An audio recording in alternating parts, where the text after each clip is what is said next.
Punjab school education board के ई content विच मैं vocational trainer Vijay Kumar government senior secondary school Pir Muhammad तो तुहाडा स्वागत करदा। प्यारे बच्चों, अज दे इस वीडियो सैशन दे विच असीं ट्रेड प्लंबिंग क्लास 12th या यूनिट 4 डिस्कशन करांगे। तो स्टार्ट करते हैं डी स्टूडेंट।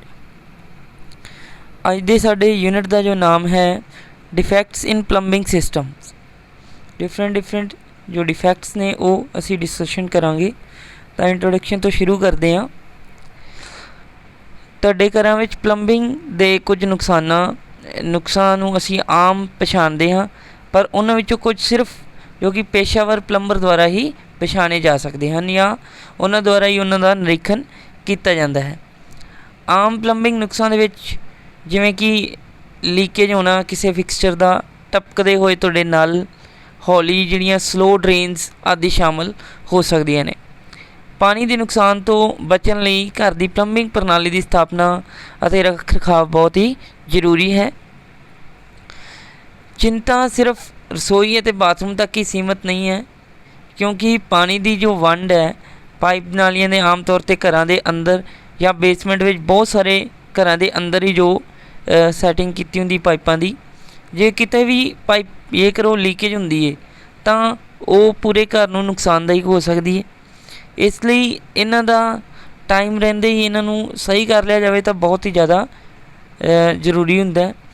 जिवें प्लंबिंग के नुकसान हर घर विच हो सकते हैं, भाव तुहाडे घर विच किन्ना नवां भावें वो किन्ना ही नवां या क्यों ना मतलब महंगा कोई भी तुसीं सैनेटरी फिटिंग या कोई फिक्सचर लगाया है वो भी लीकेज कर सकता है।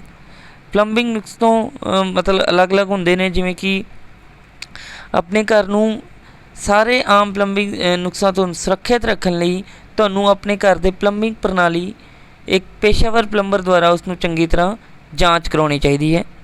वो ना सिर्फ प्लंबिंग प्रणाली का मुआयना करनगे बल्कि तुहानूं समस्या नूं जल्दी अते आसानी नाल हल करन दी भी तुहाडी सहायता करनगे। तो हुण असीं इंपोर्टेंस की गल कर लैंदे हाँ कि इंपोर्टेंस की है use of checking the defect check करने की इंपोर्टेंस ने। जेकर प्लंबिंग सैक्टर बहुत ही वड्डा है, जिस तरह हर एक सैक्टर विच बहुत सारिया दिक्कतां आउंदियां ने, उवें ही कुछ प्लंबिंग सैक्टर च भी बहुत सारिया प्रॉब्लम्स आउंदियां ते इन्हां दी जांच करना सानूं बहुत जरूरी है। जिवें कि पहले स्टैप की गल कर लीए, इन्हां नुकसान की जांच करके असीं घर दी जो इमारत है उन्होंने सलामत रख सकते हैं। पानी का जो कि नुकसान होने तो असी रोक सकते हैं। फैक्ट्रियां विच काफ़ी कीमती पदार्थ का नुकसान होने तो असी रोक सकते हैं। किसी गैस की लीकेज नूं रोकना, हादसे होने तो असी बच सकते हैं जेकर असी इस डिफैक्ट्स ने वो चैकआउट करते हैं रैगूलरली या किसी तरीके नाल चैकआउट करते हैं। तो हुण जे डिफैक्ट्स की गल कर ली जाए किहड़े डिफैक्ट्स जो प्लंबिंग सैक्टर च देखने नूं मिलते हैं, तो सब तो पहला असी गल कर लीए लीकिंग इन पाइप। ये लीक जो अक्सर पानी की वंड पाइपिंग और ड्रेन पाइपिंग विच जो कि पाई जाती है। इत्थों तक कि छोटे लीक होने नाल काफ़ी नुकसान अपना हो सकता है अते अधूरियां थावां ते जिवें कि उल्ली दे वाधे का जोखम हो जाना। टेपां ते सीलेंट इन्हां लीकेज का सही हल नहीं हैं। कोई टेप्स लगा के या सीलेंट लगा के इनू लगा देंदे ने, इनू बंद कर देंदे ने, बट टेप मिश्रण ते फिलर अक्सर अस्थाई फिक्सचर जो कि फिक्सिंग प्रदान करते हैं। इनू अस्थाई जेकर तुसीं रोकना है तो तुसीं टेप या कोई सीलेंट लगा के रोक सकते हो, बट उनका परमानेंट वो सल्यूशन नहीं है। पर कुछ अस्थाई तौर पर असीं पाइप के टुकड़े या नाल इस संबंधित कोई फिटिंग की तब्दीली करते हाँ तो वो साडा एक स्थाई जिहड़ा एक हल हुंदा इस लीकेज नूं रोकण दा। तो बेसिन दे जिवें कि तुसीं हेठां देखदे हो लीक होने वाली पाइपां नूं लभना बहुत आसान है, पर इत्थे अजिहियां थावां हन जिवें कि जिथे लीकेज लभना बहुत मुश्किल हुंदा है। जिवें वक्खो वक्खरियां निशानियां दे हिसाब नाल भी असीं लीकेज लभ सकते हैं। जिवें कि तुसीं लीक होने वाली पाइपों का आम निशानी जिवें आम तौर अपने छत्तां दे उत्ते कई बारी निशान जे बनने चालू हो जाते हैं, धब्बे जे बनने चालू हो जाते हैं। वो कुछ आपां नूं यही पक्क करके दसदे हैं कि उत्थे किते ना किते तुहाडी पानी की लीकेज हो रही है, तो उन्होंने सानूं जल्दी रिपेयर करना चाहिए। ਨੈਕਸਟ ਅਸੀਂ ਗੱਲ ਕਰ ਲਈਏ ਹੋਰ ਕੀ ਕਾਰਨ ਹੋ ਸਕਦੇ ਨੇ ਸਾਡੇ ਘਰਾਂ ਦੇ ਵਿੱਚ ਡਿਫੈਕਟ ਪੈਦਾ ਹੋਣ ਦੇ। ਤਾਂ ਦੂਸਰਾ ਪੁਆਇੰਟ ਆਉਂਦਾ ਉਹ ਹੈ ਵੱਖਰੀਆਂ ਧਾਤਾਂ, ਡਿਸਿਮਿਲਰ ਜੋ ਮੈਟਲਸ ਨੇ। ਜੇ ਤੁਸੀਂ ਦੋ ਜਾਂ ਦੋ ਤੋਂ ਵੱਧ ਕਿਸਮ ਦੀਆਂ ਜੋ ਧਾਤੂ ਨੂੰ ਸੰਪਰਕ ਵਿੱਚ ਲਿਆਉਂਦੇ ਹੋ ਤਾਂ ਉਹ ਰਸਾਇਣਕ ਪ੍ਰਤੀਕਿਰਿਆ ਅਤੇ ਧਾਤ ਦੇ ਖਰਾਬ ਹੋਣ ਦੀ ਸੰਭਾਵਨਾ ਉਹਦੇ 'ਚ ਹੁੰਦੀ ਹੈ, ਕਿਉਂਕਿ ਰਿਐਕਸ਼ਨ ਕਰਦੀਆਂ ਨੇ ਦੋ ਮੈਟਲਸ ਜਾਂ ਦੋ ਕੋਈ ਵੀ ਜੋ ਆਪਾਂ ਧਾਤੂਆਂ ਨੂੰ ਆਪਸ ਦੇ ਵਿੱਚ ਜੋੜਾਂਗੇ ਤਾਂ ਉਹ ਆਪਸ ਦੇ ਵਿੱਚ ਰਿਐਕਸ਼ਨ ਕਰਕੇ ਉਹ ਕੀ ਹੈ ਜੰਗ ਪੈਦਾ ਕਰਦੀਆਂ ਨੇ, ਜੰਗਾਲ ਪੈਦਾ ਕਰਦੀਆਂ ਨੇ ਅਤੇ ਉਹ ਖਰਾਬ ਕਰ ਦਿੰਦੀਆਂ ਨੇ ਪਾਈਪਾਂ ਨੂੰ। ਜਿਵੇਂ ਕਿ ਤੁਸੀਂ ਇਹ ਤਸਵੀਰ ਦੇ ਵਿੱਚ ਦਿਖਾਈ ਦੇ ਰਿਹਾ, ਜਿਵੇਂ ਇੱਕ ਸਟੀਲ ਨੂੰ ਗਲਵੈਨੀਜ਼ ਆਇਰਨ ਦੀ ਪਾਈਪ ਦੇ ਨਾਲ ਜੋੜਿਆ ਗਿਆ। ਇਸੇ ਲਈ ਮਤਲਬ ਇਹ ਬਹੁਤ ਧਿਆਨ 'ਚ ਗੱਲ ਰੱਖਣੀ ਕਿ ਜੇਕਰ ਅਸੀਂ ਕਿਤੇ PVC ਫਿਟਿੰਗ ਕੀਤੀ ਹੈ ਤਾਂ ਕੋਸ਼ਿਸ਼ ਕਰੋ ਕਿ ਉਹਨੂੰ ਅਟੈਚਮੈਂਟ ਵੀ PVC ਦੇ ਨਾਲ ਹੀ ਪੂਰੀ ਰੱਖੋ। ਗਲਵੈਨੀਜ਼ ਆਇਰਨ ਦੇ ਨਾਲ ਤੁਸੀਂ ਕਰਦੇ ਹੋ ਤਾਂ ਗਲਵੈਨੀਜ਼ ਆਇਰਨ ਨੂੰ ਪੂਰਾ ਪ੍ਰੋਪਰ ਰੱਖੋ। ਇੱਕ ਮੈਟਲ ਨੂੰ ਜੇ ਤੁਸੀਂ ਲੈ ਕੇ ਚੱਲੋਗੇ ਤਾਂ ਇਹ ਨੁਕਸਾਨ ਪੈਦਾ ਨਹੀਂ ਹੋਏਗਾ। ਇਸ ਲਈ ਤੁਹਾਡੇ ਘਰਾਂ ਵਿੱਚ ਪਲੰਬਿੰਗ ਪ੍ਰਣਾਲੀ ਇਹੋ ਜਿਹੀਆਂ ਧਾਤੂ ਦੀਆਂ ਰੱਖਣੀਆਂ ਜ਼ਰੂਰੀ ਹਨ। ਉਦਾਹਰਨ ਵਜੋਂ ਜਿਵੇਂ ਕਿ ਮੰਨ ਲਓ ਆਪਾਂ ਕਹਿ ਸਕਦੇ ਹਾਂ ਤਾਂਬੇ ਦੀਆਂ ਪਾਈਪਾਂ ਦੀ ਲਾਈਨਾਂ ਨੂੰ ਸਿਰਫ ਤਾਂਬੇ ਦੇ ਹੈਂਗਰ ਦੁਆਰਾ ਹੀ ਸਮਰਥਨ ਆਪਾਂ ਨੂੰ ਦੇਣ ਦੀ ਜ਼ਰੂਰਤ ਹੁੰਦੀ ਹੈ।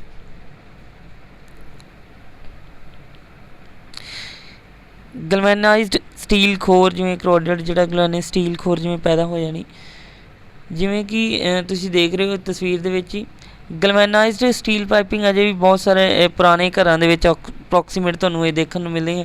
ਹੁਣ ਜ਼ਿਆਦਾਤਰ ਜੋ ਕਿ PVC ਪਾਈਪਸ ਦੀ ਫਿਟਿੰਗ ਘਰਾਂ ਦੇ ਵਿੱਚ ਕੀਤੀ ਜਾਂਦੀ ਹੈ। ਗਲਵੈਨਾਈਜ਼ਡ ਆਇਰਨ ਵੀ ਹਾਲੇ ਯੂਜ਼ ਕੀਤਾ ਜਾਂਦਾ, ਬਟ ਜਿੱਥੇ ਸਾਨੂੰ ਬਹੁਤ ਜ਼ਿਆਦਾ ਸੇਫਟੀ, ਬਹੁਤ ਜ਼ਿਆਦਾ ਹਾਈ ਪ੍ਰੈਸ਼ਰ ਚਾਹੀਦਾ ਸੀ ਉੱਥੇ ਇਹਨਾਂ ਦੀ ਵਰਤੋਂ ਕਰਦੇ ਹਾਂ। ਜਿਵੇਂ ਇਹ ਸਮੱਗਰੀ ਵੱਡੇ ਪੱਧਰ 'ਤੇ ਚੱਲਣ ਵਾਲੇ ਸਾਰ ਅਤੇ ਭਰੋਸੇਮੰਦ ਹੈ, ਹਾਲਾਂਕਿ ਇਸ ਦਾ ਥ੍ਰੈਡਡ ਫਿਟਿੰਗ 'ਤੇ ਖੋਰ ਕਰਨ ਦੀ ਜੋ ਕਿ ਪ੍ਰਵਿਰਤੀ ਜ਼ਿਆਦਾ ਹੁੰਦੀ ਹੈ। ਜਿਵੇਂ ਕਿ ਮੰਨ ਲਓ ਗਲਵੈਨਾਈਜੇਸ਼ਨ ਪਾਈਪ ਦੇ ਉੱਤੇ ਕੀਤਾ ਜਾਂਦਾ ਤਾਂ ਜੋ ਜੰਗਾਲ ਨਾ ਲੱਗੇ, ਜੋ ਲੋਹੇ ਦੀ ਪਾਈਪ 'ਤੇ ਗਲਵੈਨਾਈਜੇਸ਼ਨ ਕੀਤਾ ਜਾਂਦਾ। ਬਟ ਜਦੋਂ ਅਸੀਂ ਥ੍ਰੈਡਿੰਗ ਕਰਦੇ ਹਾਂ ਉਸ ਪਾਈਪ ਦੇ ਉੱਤੇ ਤਾਂ ਉਹ ਥ੍ਰੈਡਿੰਗ ਕਰਨ ਦੇ ਨਾਲ ਗਲਵੈਨਾਈਜੇਸ਼ਨ ਜਿਹੜੀ ਲੇਅਰ ਹੁੰਦੀ ਉਹ ਉਤਰ ਜਾਂਦੀ ਹੈ। ਜਦੋਂ ਉੱਥੇ ਕੋਈ ਚੀਜ਼ ਅਟੈਚਮੈਂਟ ਕੀਤੀ ਜਾਂਦੀ ਹੈ, ਕੋਈ ਫਿਟਿੰਗ ਅਟੈਚ ਕੀਤੀ ਜਾਂਦੀ ਉਸ ਦੇ ਨਾਲ, ਤਾਂ ਉੱਥੇ ਉਹ ਖੋਰ ਪੈਦਾ ਕਰਦੀ ਹੈ, ਕਿਉਂਕਿ ਤੁਹਾਨੂੰ ਪਤਾ ਲੋਹਾ ਜੰਗਾਲ ਬਹੁਤ ਪੈਦਾ ਹੁੰਦਾ ਲੋਹੇ ਦੇ ਉੱਤੇ। ਕੋਈ ਵੀ ਐਟਮੋਸਫੇਅਰ ਦੇ ਵਿੱਚ ਜੇਕਰ ਨਮੀ ਆਉਂਦੀ ਹੈ ਜਾਂ ਆਪਣੀ ਪਾਈਪਾਂ ਦੇ ਵਿੱਚ ਤਾਂ ਆਮ ਤੌਰ 'ਤੇ ਹੀ ਪਾਣੀ ਰਹਿੰਦਾ, ਠੀਕ ਹੈ। ਇਸ ਕਰਕੇ ਕੀ ਇਹ ਜੰਗਾਲ ਪੈਦਾ ਹੁੰਦਾ, ਤਾਂ ਜੰਗਾਲ ਇਹ ਜ਼ਿਆਦਾਤਰ ਉੱਥੇ ਪੈਦਾ ਹੁੰਦਾ ਜਿੱਥੇ ਅਸੀਂ ਥ੍ਰੈਡ ਬਣਾਉਂਦੇ ਹਾਂ, ਕਿਉਂਕਿ ਉੱਥੇ ਇਹ ਜਿਹੜੀ ਗਲਵੈਨਾਈਜੇਸ਼ਨ ਲੇਅਰ ਜਿਹੜੀ ਹੁੰਦੀ ਉਹ ਲੈ ਜਾਂਦੀ ਹੈ, ਇਸ ਕਰਕੇ ਉੱਥੇ ਖੋਰ ਪੈਦਾ ਹੁੰਦੀ। ਤਾਂ ਇਹਦੀ ਇਹ ਖੋਰ ਜੋ ਪਾਣੀ ਦੇ ਪ੍ਰਵਾਹ ਵਿੱਚ ਲੀਕੇਜ ਅਤੇ ਪਾਬੰਦੀ ਦਾ ਕਾਰਨ ਆਪਣੀ ਬਣ ਸਕਦੀ। ਅੱਗੇ ਸਲੋ ਡਰੇਨ ਜਾਂ ਡਰੇਨ ਇਸ਼ੂਜ਼ ਨੇ, ਜਿਵੇਂ ਕਿ ਤੁਸੀਂ ਦੇਖ ਰਹੇ ਹੋ ਇਹਦੇ ਵਿੱਚ ਸ਼ਿੰਕ, ਸ਼ਾਵਰ ਅਤੇ ਟੱਬ ਜੋ ਨਾਲੀਆਂ, ਇਸ ਵਿੱਚ ਮਤਲਬ ਸਮੇਂ ਦੇ ਨਾਲ ਪਾਬੰਦੀਆਂ ਬਣ ਜਾਂਦੀਆਂ ਨੇ। ਜੋ ਸ਼ਿੰਕ ਦੇ ਥੱਲੇ ਪਾਈਪਲਾਈਨਸ ਹੁੰਦੀਆਂ ਨੇ ਉਹਨਾਂ ਵਿੱਚ ਅਕਸਰ ਜੋ ਕਿ ਚੌਕ ਹੋ ਜਾਂਦੀਆਂ ਨੇ, ਉਹ ਇਸ ਲਈ ਅਸੀਂ ਕਈ ਵਾਰ ਉਸ ਦੀ ਕਲੀਅਰਿੰਗ ਕਰਨ ਦੀ ਸਾਨੂੰ ਬਹੁਤ ਜ਼ਿਆਦਾ ਜ਼ਰੂਰਤ ਹੁੰਦੀ ਹੈ। ਜਿਵੇਂ ਸ਼ਿੰਕ ਟੱਬ ਦੇ ਨਾਲੀਆਂ ਲੀਕ ਹੋਣ ਦਾ ਆਮ ਹੀ ਆਪਾਂ ਨੂੰ ਇਹ ਕਾਰਨ ਦੇਖਣ ਨੂੰ ਮਿਲਦੇ ਨੇ, ਜਿਵੇਂ ਕਿ ਫਲੈਕਸੀਬਲ ਅਤੇ ਕਰੋਡਡ ਨਾਲੀਆਂ ਜੋ ਜ਼ਿਆਦਾਤਰ ਬੰਦ ਹੋਣ ਦੀ ਸੰਭਾਵਨਾ ਇਹਨਾਂ ਦੀ ਜ਼ਿਆਦਾ ਹੁੰਦੀ ਹੈ। ਜਿਵੇਂ ਤੁਸੀਂ ਤਸਵੀਰ 'ਚ ਦੇਖ ਰਹੇ ਹੋ, ਜਿਵੇਂ ਕਿ ਇਹ ਜਿਹੜੀਆਂ ਪਾਈਪਸ ਨੇ ਬੜੀ ਜਲਦੀ ਕੌਕਡ ਹੁੰਦੀਆਂ ਨੇ, ਇਸ ਲਈ ਉਤਾਰ ਕੇ ਇਹਨਾਂ ਨੂੰ ਸਾਫ਼ ਕੀਤਾ ਜਾਂਦਾ। ਤਾਂ ਇਹਨੂੰ ਸਫਾਈ ਕਰਨਾ ਬਹੁਤ ਜ਼ਰੂਰੀ ਹੁੰਦਾ। ਤਾਂ ਹੁਣ ਅਸੀਂ ਨੈਕਸਟ ਡਿਸਕਸ ਕਰਦੇ ਹਾਂ ਟਪਦੇ ਨਲ। ਇਹ ਤੁਸੀਂ ਆਮ ਇਹ ਜਿਹੜਾ ਡਿਫੈਕਟ ਹੈ ਤੁਸੀਂ ਆਮ ਦੇਖਿਆ ਹੋਣਾ ਪਲੰਬਿੰਗ ਸੈਕਟਰ 'ਚ, ਜਿਵੇਂ ਟਪਦੇ ਹੋਏ ਨਾਲੇ ਨੇ ਇਹ ਆਮ ਹੁੰਦੇ ਹਨ। ਜਿਵੇਂ ਕਿ ਸ਼ਾਇਦ ਕੋਈ ਹੀ ਜਿਵੇਂ ਇਹਨੂੰ ਨਾ ਜਿਸਨੇ ਇਹਨੂੰ ਦੇਖਿਆ ਹੋਵੇ, ਜਿਵੇਂ ਕਿ ਮੰਨ ਲਓ ਇਹ ਸਭ ਤੋਂ ਵੱਡਾ ਆਪਣੇ ਘਰਾਂ ਦੇ ਵਿੱਚ ਟੈਪ ਦਾ ਨੁਕਸਾਨ, ਟੈਪ ਖਰਾਬ ਹੋ ਜਾਣਾ, ਠੀਕ ਹੈ। ਚੰਗੀ ਤਰ੍ਹਾਂ ਟੈਪ ਨੂੰ ਉੱਪਰੋਂ ਬੰਦ ਨਹੀਂ ਹੁੰਦੀ, ਉਹ ਹੈਂਡਲ ਸਪਿੰਡਲ ਤੋਂ ਖਰਾਬ ਹੋ ਜਾਂਦੀ ਹੈ, ਇਸ ਲਈ ਇਸ ਨੂੰ ਚੇਂਜ ਕਰਨਾ ਬਹੁਤ ਜ਼ਰੂਰੀ ਹੁੰਦਾ ਹੈ। ਅੰਦਰ ਸੀਟ ਹੁੰਦੀ ਉਸ ਨੂੰ ਚੇਂਜ ਕੀਤਾ ਜਾਵੇ। ਜੇਕਰ ਸੀਟ 'ਚੋਂ ਖਰਾਬੀ ਨਹੀਂ ਹੈ ਤਾਂ ਇਸ ਦੇ ਪੂਰੇ ਪੀਸ ਨੂੰ ਸਾਨੂੰ ਚੇਂਜ ਕਰਨਾ ਚਾਹੀਦਾ। ਤਾਂ ਇਹ ਸਾਡੇ ਮਤਲਬ ਪਾਣੀ ਦੇ ਬਿੱਲ 'ਚ ਵੀ ਵਾਧਾ ਕਰ ਸਕਦੀ ਹੈ, ਅਤੇ ਦੂਸਰਾ ਨੰਬਰ ਪਾਣੀ ਦੀ ਬਰਬਾਦੀ ਵੀ ਇਸ ਦੇ ਨਾਲ ਬਹੁਤ ਜ਼ਿਆਦਾ ਹੁੰਦੀ ਹੈ। ਤਾਂ ਇਸ ਨੂੰ ਜਲਦੀ ਚੇਂਜ ਕਰਨਾ ਚਾਹੀਦਾ ਸਾਨੂੰ। ਉਹਨਾਂ ਲਈ ਗੱਲ ਕਰਦੇ ਹਾਂ ਸਟੂਡੈਂਟ ਹੌਲੀ ਡਰੇਨ ਸਿੰਕ, ਮਤਲਬ ਸਲੋ ਡਰੇਨ ਸਿੰਕ। ਜਿਵੇਂ ਕਿ ਮੰਨ ਲਓ ਸਿੰਕ ਦੇ ਵਿੱਚੋਂ ਪਾਣੀ ਪਾਸ ਆਊਟ ਨਾ ਹੋਣਾ ਜਲਦੀ, ਠੀਕ ਹੈ। ਇਹ ਸਮੱਸਿਆ ਵੀ ਸਾਨੂੰ ਆਮ ਤੌਰ 'ਤੇ ਹੀ ਹੁੰਦੀ ਹੈ, ਜੋ ਕਿ ਪਾਣੀ ਦੇ ਪ੍ਰਵਾਹ ਨੂੰ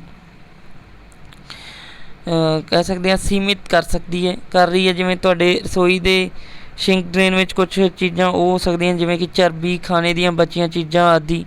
ਇੱਕ ਬਾਥਰੂਮ ਸਿੰਕ ਵਿੱਚ ਰੁਕਾਵਟਾਂ ਜ਼ਿਆਦਾਤਰ ਜਿਵੇਂ ਕਿ ਵਾਲ ਵਗੈਰਾ, ਜੋ ਸਾਬਣ ਵਗੈਰਾ, ਇਹ ਚੀਜ਼ਾਂ ਜਿਹੜੀਆਂ ਪੈਦਾ ਕਰਦੀਆਂ ਨੇ।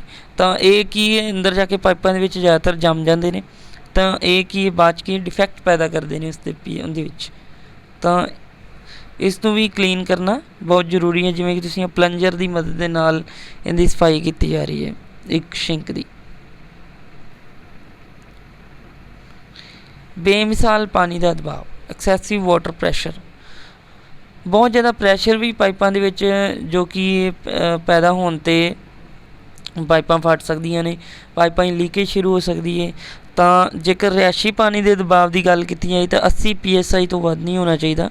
ਬਹੁਤ ਜ਼ਿਆਦਾ ਦਬਾਅ ਪਾਈਪਿੰਗ ਅਤੇ ਉਪਕਰਨਾਂ 'ਤੇ ਦਬਾਅ ਆਪਣੇ ਹੋਰ ਸਾਰੀਆਂ ਫਿਟਿੰਗਸ ਦੇ ਉੱਤੇ ਦਬਾਅ ਪਾ ਸਕਦਾ ਹੈ।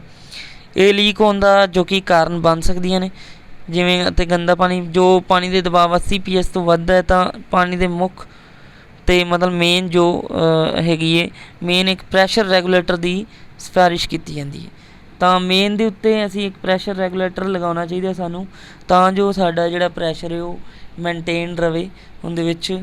ਤਾਂ ਇਸ ਦੀ ਸਾਨੂੰ ਡਿਮਾਂਡ ਕੀਤੀ ਜਾਂਦੀ ਹੈ ਜੇਕਰ ਪ੍ਰੈਸ਼ਰ 80 PSI ਤੋਂ ਜ਼ਿਆਦਾ ਜਾਂਦਾ ਹੈ ਤਾਂ।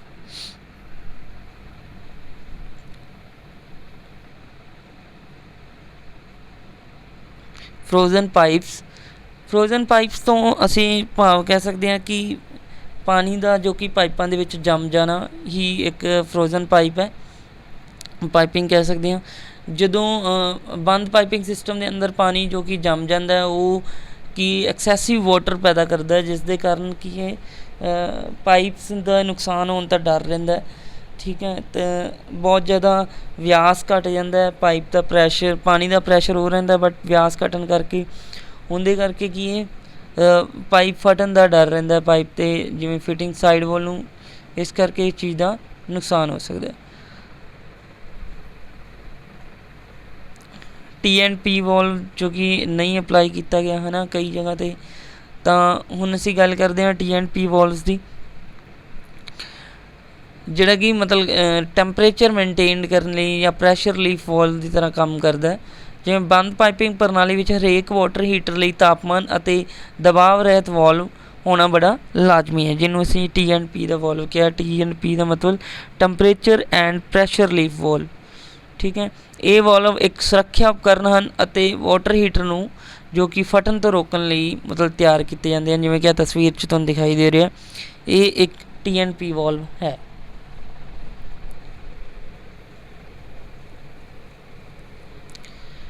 ਨੈਕਸਟ ਜੋ ਸਾਡਾ ਡਿਫੈਕਟ ਆਉਂਦਾ ਇਹਦੇ ਵਿੱਚ ਹੈ ਬੰਦ ਟੋਇਲਟਸ, ਜੋ ਕਲੋਗਿੰਗ ਟੋਇਲਟਸ ਕਹਿ ਸਕਦੇ ਹਾਂ। ਜਿਵੇਂ ਪਿੱਛੇ ਜੇ ਅਸੀਂ ਗੱਲ ਕਰ ਲਈਏ, ਹੋਰ ਪਲੰਬਿੰਗ ਫੇਲੀਅਰ ਇਨਵੈਸਟੀਗੇਸ਼ਨ ਹੋ ਸਕਦੀਆਂ ਨੇ, ਜਿਵੇਂ ਇੱਥੇ ਕਈ ਤਰ੍ਹਾਂ ਦੇ ਪਲੰਬਿੰਗ ਉਤਪਾਦਨ ਨੁਕਸ ਅਤੇ ਇੰਸਟਾਲੇਸ਼ਨ ਨੁਕਸਾਨ ਜੋ ਕਿ ਅਸਫਲਤਾ 'ਤੇ ਹੈ ਅਤੇ ਬਾਅਦ ਵਿੱਚ ਜੋ ਕਿ ਜ਼ਿਆਦਾ ਦੇ ਨੁਕਸਾਨ ਦਾ ਕਾਰਨ ਬਣ ਸਕਦੇ। ਜਿਵੇਂ ਅਸੀਂ ਕਿਸੇ ਪਲੰਬਰ ਤੋਂ ਇੰਸਟਾਲੇਸ਼ਨ ਕਰਾਉਂਦੇ ਹਾਂ ਤਾਂ ਉਹ ਸਹੀ ਇੰਸਟਾਲੇਸ਼ਨ ਨਹੀਂ ਕਰਦਾ, ਤਾਂ ਉਹ ਵੀ ਇੱਕ ਡਿਫੈਕਟ ਪੈਦਾ ਹੈ ਕਿ ਇੰਸਟਾਲੇਸ਼ਨ ਸਹੀ ਨਾ ਹੋਣ ਕਰਕੇ ਕਈ ਡਿਫੈਕਟ ਆਪਣੇ ਜਿਹੜੀਆਂ ਫਿਟਿੰਗਸ ਦੇ ਅੰਦਰ ਪੈਦਾ ਹੁੰਦੇ ਆ, ਤਾਂ ਉਹ ਆਪਣੀ ਬਿਲਡਿੰਗ ਨੂੰ ਨੁਕਸਾਨ ਕਰ ਸਕਦੇ ਆ। ਤਾਂ ਹੁਣ ਅਸੀਂ ਜੇ ਗੱਲ ਕਰੀਏ ਬੰਦ ਟੋਇਲਟਸ ਦੀ, ਕਲੌਗ ਟੋਇਲਟਸ, ਕਿ ਜਦੋਂ ਟੋਇਲਟ ਜਾਂ ਬਾਊਲ ਜੋ ਆਪਣਾ ਜੋ ਕਿ ਇਹਦੇ ਵਿੱਚ ਭਰ ਜਾਂਦਾ ਅਤੇ ਸਾਫ਼ ਨਹੀਂ ਹੁੰਦਾ, ਤਾਂ ਸਮਝੋ ਉਸ ਦੇ ਵਿੱਚ ਕੀ ਉਹ ਕਲੌਗਡ ਹੋ ਗਿਆ। ਜਿਵੇਂ ਤਸਵੀਰ 'ਚ ਤੁਹਾਨੂੰ ਦਿਖਾਈ ਦੇ ਰਿਹਾ ਕਿ ਇੱਕ ਟੋਇਲਟ ਸੀਟ ਕਲੌਗਡ ਹੋ ਚੁੱਕੀ ਹੈ। ਰੁਕਾਵਟ ਆਮ ਤੌਰ 'ਤੇ ਕਾਗਜ਼ ਅਤੇ ਮਨੁੱਖੀ ਰਹਿੰਦ ਖੂੰਹਦ ਦੇ ਮਿਸ਼ਰਣ ਕਾਰਨ ਮੇ ਵੀ ਹੋ ਸਕਦੀ ਹੈ। ਕੋਈ ਚੀਜ਼ ਜਾਂ ਅੰਦਰ ਚਲੀ ਜਾਂਦੀ, ਉਹ ਨੁਕਸਾਨ ਦਾ ਕਾਰਨ ਬਣ ਸਕਦੀ ਹੈ। ਜੋ ਕਿ ਕਲੌਗਡ ਹੋਏ ਪਖਾਨੇ ਨੂੰ ਆਮ ਤੌਰ 'ਤੇ ਅਸੀਂ ਪਲੰਜਰ ਦੇ ਨਾਲ ਅਸੀਂ ਸਾਫ਼ ਕਰਦੇ ਹਾਂ। ਜਿਵੇਂ ਕਿ ਇੱਕ ਪਲੰਜਰ ਤੁਸੀਂ ਦੇਖ ਰਹੇ ਹੋ, ਇੱਕ ਡੰਡੇ ਟਾਈਪ ਜੋ ਕਿ ਅੱਗੇ ਇਹਦੇ ਅੱਗੇ ਇਹ ਲੱਗਿਆ ਹੋਇਆ ਬਲੈਕ ਜਿਹੇ ਕਲਰ ਦਾ, ਉਸ ਦੇ ਨਾਲ ਉਸਨੂੰ ਇੰਸਟਰੂਮੈਂਟ ਨੂੰ ਅਸੀਂ ਪਲੰਜਰ ਬੋਲਦੇ ਹਾਂ। ਤਾਂ ਉਹ ਕੀ ਸਕਸ਼ਨ ਪੈਦਾ ਕਰਦਾ ਹੈ ਅਤੇ ਉਹ ਉਸ ਚੀਜ਼ ਨੂੰ ਜਾਂ ਤਾਂ ਉਹ ਗਾਂਹ ਧਕੇਲ ਦਿੰਦਾ ਜਾਂ ਉਸਨੂੰ ਬੈਕ ਵਾਪਿਸ ਕੱਢ ਲੈਂਦਾ। ਤਾਂ ਇਸ ਤੋਂ ਬਾਅਦ ਅਸੀਂ ਗੱਲ, ਇਹ ਬਹੁਤ ਸਾਰੇ ਕੰਮ ਮਤਲਬ ਕਹਿ ਸਕਦੇ ਹਾਂ ਨਹੀਂ ਕਰਦਾ, ਬਟ ਰੁਕਾਵਟ ਨੂੰ ਦੂਰ ਕਰਨ ਲਈ ਸੀਵੇਜ, ਸਨੇਕਸ ਅਤੇ ਡਰੇਨ ਔਜ਼ਾਰ ਦੀ ਵਰਤੋਂ ਕਰਦੇ। ਹਾਂਜੀ, ਜੇਕਰ ਇਹੋ ਜਿਹੀ ਕੋਈ ਚੀਜ਼ ਅੰਦਰ ਗਾਂਹ ਚਲੀ ਗਈ ਹੈ ਜਿਸ ਨੂੰ ਕੱਢਣਾ ਬਹੁਤ ਜ਼ਰੂਰੀ ਹੈ, ਤਾਂ ਅਸੀਂ ਫਿਰ ਸਨੇਕ ਵਾਇਰ ਦੀ ਵਰਤੋਂ ਵੀ ਕਰਦੇ ਹਾਂ ਸਨੇਕ ਵਾਇਰ ਦੀ ਮਦਦ ਦੇ ਨਾਲ ਅਸੀਂ ਉਸ ਚੀਜ਼ ਨੂੰ ਬਾਹਰ ਕੱਢ ਸਕਦੇ ਹਾਂ।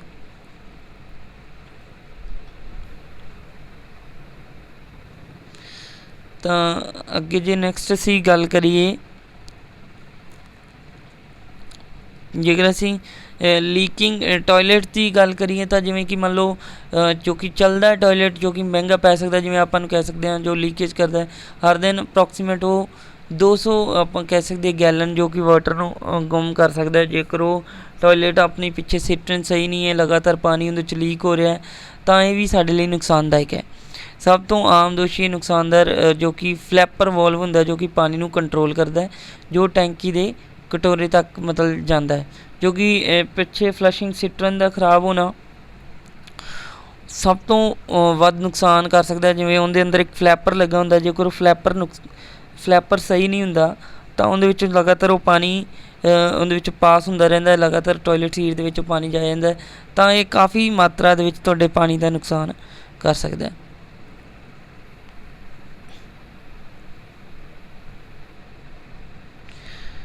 ਇੰਪੋਰਟੈਂਸ ਜੋ ਕਹਿ ਸਕਦੇ ਆ ਮੇਨਟੇਨੈਂਸ ਦੀ, ਪਰ ਤੁਹਾਨੂੰ ਇੱਕ ਅੱਧਾ ਪੁਆਇੰਟ ਹੋਰ ਦੱਸਦਾ, ਜਿਵੇਂ ਕਿ ਪਾਣੀ ਦਾ ਘੱਟ ਦਬਾਅ ਇਹ ਵੀ ਇੱਕ ਕਾਰਨ ਹੈ, ਠੀਕ ਹੈ।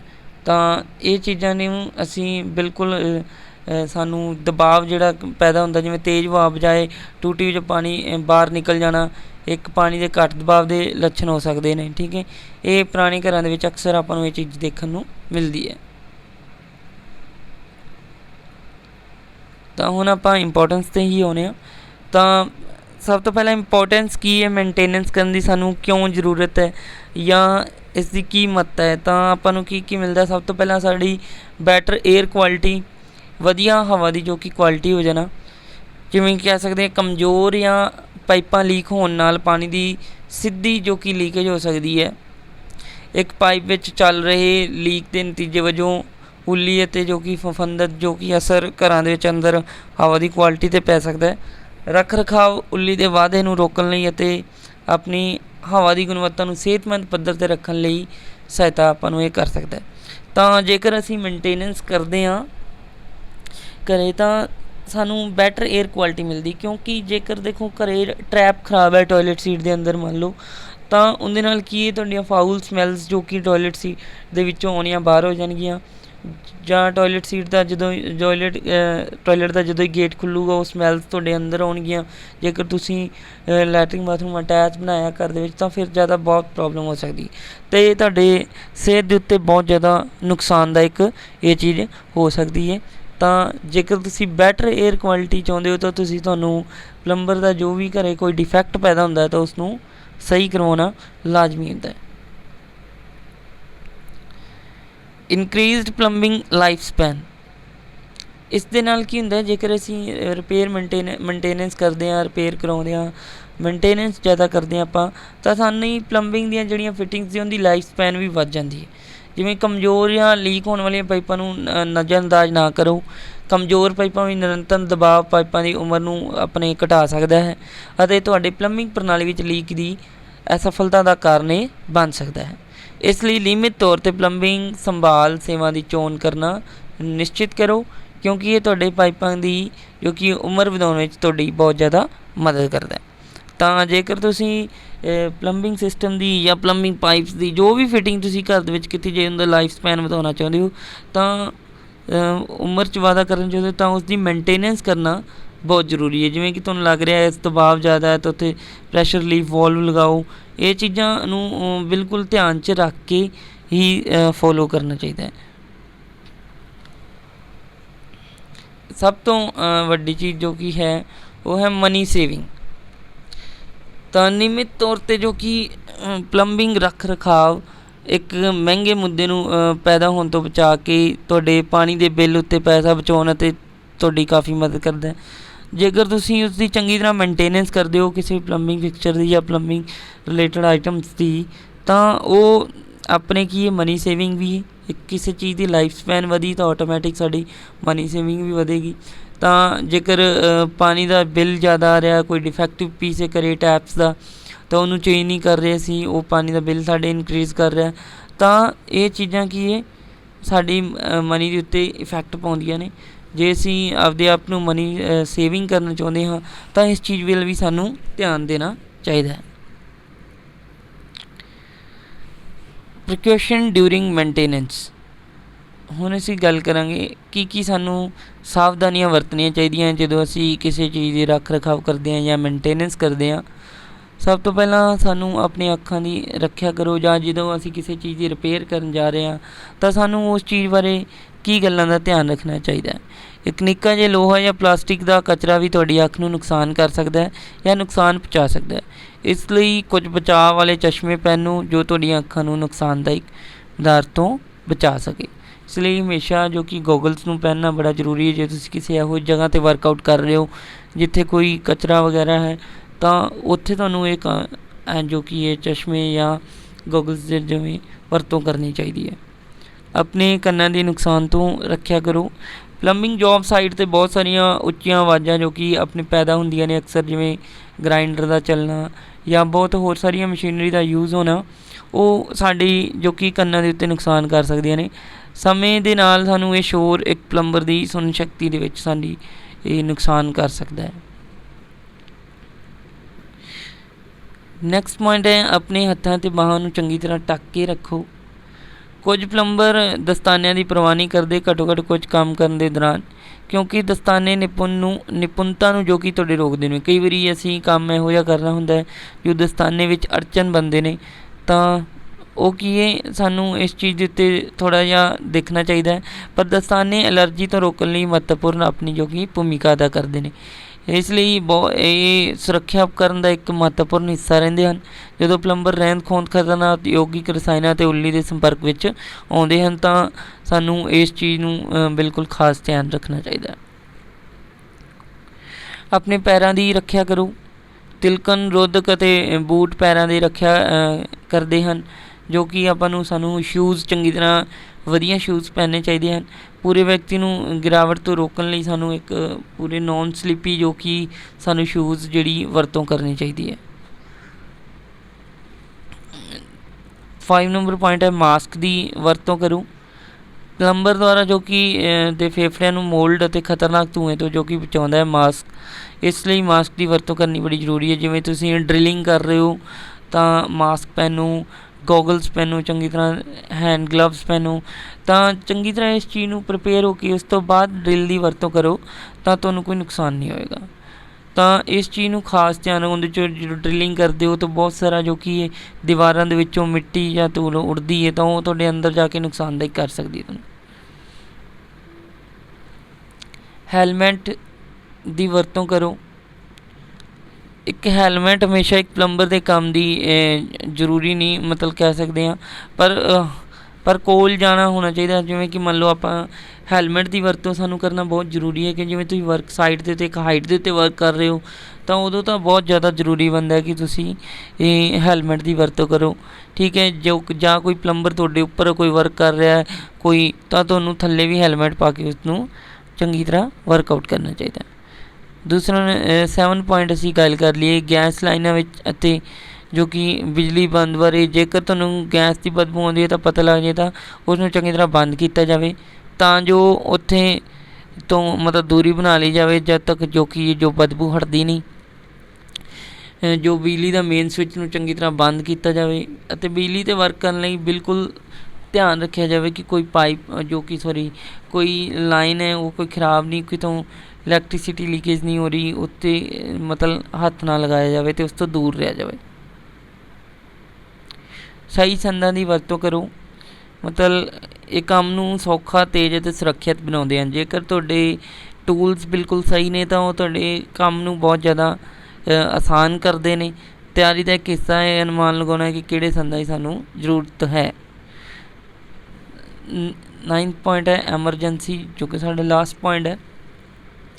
ਐਮਰਜੈਂਸੀ ਸੰਪਰਕ ਦੀ ਜਾਣਕਾਰੀ ਵਰਤੋਂ। ਸਾਨੂੰ ਇਹ ਪਤਾ ਹੋਣਾ ਚਾਹੀਦਾ ਹੈ ਕਿ ਕਿਸੇ ਐਮਰਜੈਂਸੀ ਲਈ ਕਿਸ ਨੂੰ ਅਸੀਂ ਬੁਲਾਉਣਾ ਹੈ ਜਿਵੇਂ ਕਿ gas company, electronic company, building supervisor ਜਾਂ ਘਰ ਦੇ ਮਾਲਕ ਨੂੰ, ਹੈ ਨਾ। ਤਾਂ ਸਾਨੂੰ ਹਰ ਇੱਕ ਚੀਜ਼ ਬਾਰੇ ਸਟੂਡੈਂਟ ਪਤਾ ਹੋਣਾ ਚਾਹੀਦਾ। ਸਾਡੇ ਕੋਲ ਐਮਰਜੈਂਸੀ ਨੰਬਰਸ ਹੋਣੇ ਚਾਹੀਦੇ ਨੇ ਇਮੀਡੀਏਟ। ਜੇਕਰ ਤੁਸੀਂ ਇਹੋ ਜਿਹਾ ਕੋਈ ਹਾਦਸਾ ਤੁਹਾਨੂੰ ਦੇਖਣ ਨੂੰ ਮਿਲਦਾ ਤਾਂ ਤੁਸੀਂ ਉਸ ਨੰਬਰ ਦੇ ਉੱਤੇ ਕਾਲ ਕਰਕੇ ਜਿਸ ਚੀਜ਼ ਦੀ ਵੀ ਤੁਹਾਨੂੰ ਜ਼ਰੂਰਤ ਹੈ ਉਸ ਨੂੰ ਤੁਸੀਂ ਬੁਲਾ ਸਕਦੇ ਹੋ, ਜਿਵੇਂ ਫਾਇਰ ਫਾਈਟਿੰਗ ਦੀ ਜਾਂ ਕੋਈ ਨੁਕਸਾਨ ਹੋ ਗਿਆ ਐਂਬੂਲੈਂਸ ਦੀ। ਤਾਂ ਇਹ ਤੁਹਾਡੇ ਜੋ ਤੁਹਾਨੂੰ ਨੰਬਰ ਹੈ ਬਿਲਕੁਲ ਪਤਾ ਹੋਣਾ ਚਾਹੀਦੇ ਹਨ। ਤਾਂ thank you so much watching my video. ਇਹ ਆਪਣਾ ਜੋ ਚੈਪਟਰ ਹੈ ਉਹ ਕੰਪਲੀਟ ਹੋ ਗਿਆ। ਧੰਨਵਾਦ।